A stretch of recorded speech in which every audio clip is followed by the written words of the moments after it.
High বন্ধুরা, আজকে বৃষ্টির ওয়েদারে অনেক কিছু বলতে স্পেশাল খাবার হয়ে গেছে। যেমন হচ্ছে এই যে ইলিশ মাছের একটা সর্ষে ইলিশ করা হয়েছে। এই ইলিশটা কিন্তু আমি করিনি, যদিও বলবে এটা আমার একটা পাশের বাড়ির যা বলো বন্ধু বলো সে দিয়েছে। আর আমার বাড়িতে হয়েছে এই যে চিকেন।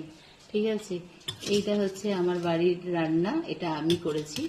আর আমার বাড়ির রান্না যেহেতু আমি তো করব, তাই না? আর আমটা তো জানোই, যতদিন আম আছে ততদিন আমি আছি। ঠিক আছে, আম খেতে ভীষণ ভালোবাসি।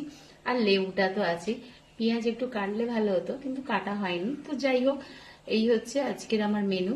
তার সঙ্গে আজকে প্রচুর কাছাকাছি করেছি। দেখো আমার বাড়ির অবস্থাটা, শুধু দেখো, ডাইনিংটা ভর্তি, পুরো একদম লন্ড্রি হয়ে গেছে। পুরো কোথাও শুকুর দেওয়ার জায়গা নেই। আমার বারান্দা, ডাইনিং সব জামা কাপড়ে ভর্তি, কি বিভৎস অবস্থা হয়ে আছে। আর যেদিকটাই যেন যাচ্ছি সেদিকটাই যেন স্যাঁত স্যাঁত করছি, সব গোটা, মানে কি বলবো। তো যাই হোক, বেশি বকে ফেলছি। আগে দেখি ইলিশ মাছটা কেমন হয়েছে। ঠিক আছে, তো খেয়ে বলি কেমন হয়েছে। দারুণ টেস্ট আছে, সত্যি কথা। আর করেছেও ভালো।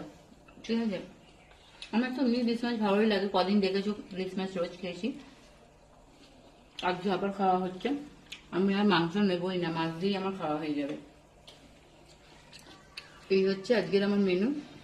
তা তোমাদের কার কার ইলিশ মাছ ভালো লাগে প্লিজ কমেন্ট করে জানাবে, হ্যাঁ।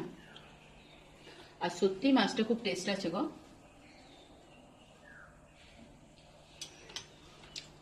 এই হচ্ছে আজকে দুপুরের আমার খাবার। আর কি বলবো, তোমাদের ওখানে কি এখনো বৃষ্টি হচ্ছে কিনা জানি না, আমাদের এখানে এখনো ঝরে যাচ্ছে। আজকে তো একদমই থামেনি, কাল থেকে আজকে পর্যন্ত কন্টিনিউ বৃষ্টি হয়ে যাচ্ছে। তো এই ওয়েদারে ভীষণ বিরক্ত লাগছে। মনে হচ্ছে বেশ অনেকজন মিলে ভালো মন্দ রান্না খাওয়া হবে, ব্যাস এরকমই। হ্যাঁ, তো কি করব, চলে এসো, কে কে আসবে আমার বাড়ি, চলে এসো। তাহলে সবাই মিলে বেশ চুটিয়ে আড্ডা মারা যাবে। চলো, আজকের মতন শেষ করছি, কারণ খেতে খেতে এত কথা বলতে পারবো না। ইলিশ মাছ তো কাঁটা ফুটে যাবে গলায়। তো তোমরা প্লিজ কেমন লাগলো কমেন্ট করে জানিও। টাটা।